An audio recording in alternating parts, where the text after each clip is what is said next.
Jupiter का जो राशि परिवर्तन हो रहा है कर्क राशि में, ये कब हो रहा है और ये ज्योतिषीय लिहाज से इतना इम्पोर्टेंट क्यों है? जी ठीक है अदिति, यह जो देवगुरु बृहस्पति है, यह वर्ष 2025 में मई महीने में मिथुन राशि में गोचर किए थे, जो 19 अक्टूबर 2025 तक के मिथुन राशि में थे। अच्छा।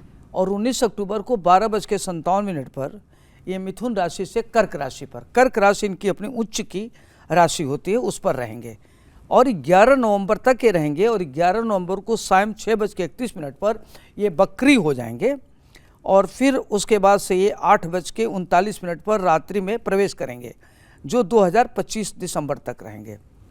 तो जब बृहस्पति घर परिवर्तित कर रहा है तो मिथुन राशि से ये कर्क राशि में आ रहा है। अच्छा। कर्क राशि इनकी उच्च की राशि होती है। तो इसके पहले हम आपको बृहस्पति के बारे में बताना चाहते हैं कि जो बृहस्पति है इसको कहते हैं देव गुरु बृहस्पति। बृहस्पति ग्रह बड़ा महत्वपूर्ण माना जाता है।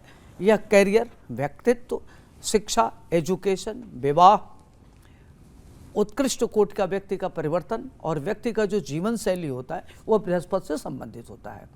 बृहस्पति अगर जिस व्यक्ति का बनी वो व्यक्ति बहुत आकर्षक व्यक्तित्व का होता है, समझदार होता है, संवेदनशील होता है, सिंसियर होता है और उसकी बौद्धिक क्षमता बहुत अच्छी होती है और व्यक्ति परिपक्वता लेवल उसकी बहुत हाई होती है, उसकी संतानें बहुत अच्छी होती है और व्यक्ति इंट्यूटिव होता है। ठीक है। दूसरी बात ये होती है कि बृहस्पति की अपनी धनु और मीन, 9 नंबर धनु राशि, 12 नंबर मीन राशि, इसमें इसका स्वामी होता है।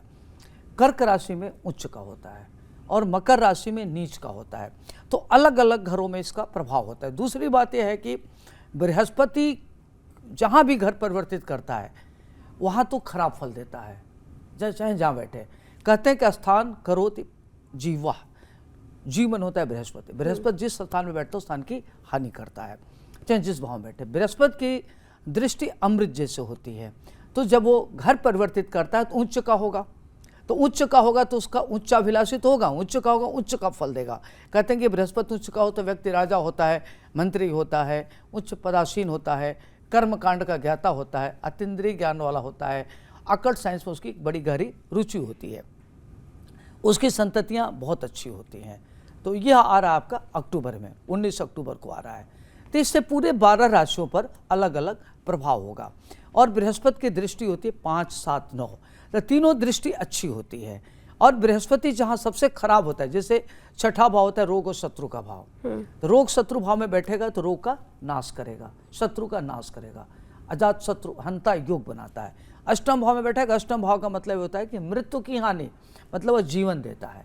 अब 12वां भाव होता है व्यय भाव, तो व्यय की हानि मतलब धन लाभ। तो बृहस्पति इस बार किस पे बैठे? तो जो छठा, 8वां, 12वां घर होता है उसमें वो फायदेमंद होता है।